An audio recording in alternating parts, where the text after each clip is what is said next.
जुने दिवस आठवले की आपल्या जुन्या आठवणी ताज्या होतात। आपण बऱ्याच जणांनी भरपूर गाड्या चालवल्या असतील, पण त्यातील बहुतांश जणांनी पहिल्यांदा कोणती गाडी चालवली असेल तर ती म्हणजे राजदूत किंवा एम-80। या फक्त गाड्या नव्हत्या, आपल्या मनातील शान होती। किक मारताना पाय आपोआप थरथरायचे, इंजिन सुरू झालं की चेहरा आपोआप उजळायचा। त्यावेळेस गाडीवरून पाय देखील पोहोचत नव्हते, पण गाडी शिकायची हौस एवढी की सीट काढून आपण गाडी शिकलो। गाडी चालवताना प्रत्येक प्रवास हा आपल्याला खास वाटायचा। जुन्या आठवणींच्या रंगात ती गाडी नेहमी जिवंत असायची। सर्व गावकऱ्यांच्या हृदयात तिचा आवाज अजून आहे।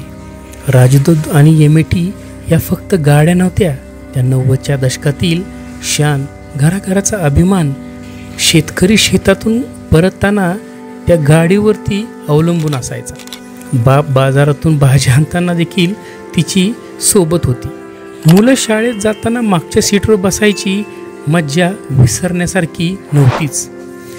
त्या आवाजात आणि त्या धुळीत कुणीतरी कायम सोबत असल्याचा भास मात्र नेहमी व्हायचा। जुन्या फोटोमध्ये मागे उभे असले राजदूत दिसते, अंगणात धूळ खात पडलेली एम-80 आठवणी ताज्या करते। गावात कुणाच्या अंगणात दिसली की लोक थांबून तिच्याकडे एकटक बघत असतात। स्मित हास्याने जुनी आठवणी ताज्या होतात। जणू काही त्या सांगायच्या, तुम्ही कधी एकटे नव्हताच, आम्ही तुमच्यासोबत होतो। आठवणीमध्ये ती कायम जिवंत राहायची। आजच्या चमकदार गाड्या सोयीच्या असतीलही, पण राजदूत आणि एम-80 सारख्या भावना देत नाहीत। त्या फक्त गाड्या नव्हत्या हो, त्या आपली ओळख आणि अभिमान होत्या। संसाराचा जणू काही ते आपले आधारच होत्या, आठवणींचा साथीदार म्हणून देखील होत्या। त्या गावच्या हृदयात सदैव त्या जिवंत राहतील।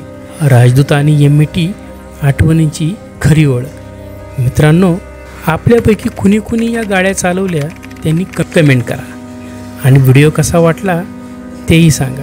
चॅनलला सबस्क्राईब आणि व्हिडिओला लाईक नक्की करा। धन्यवाद।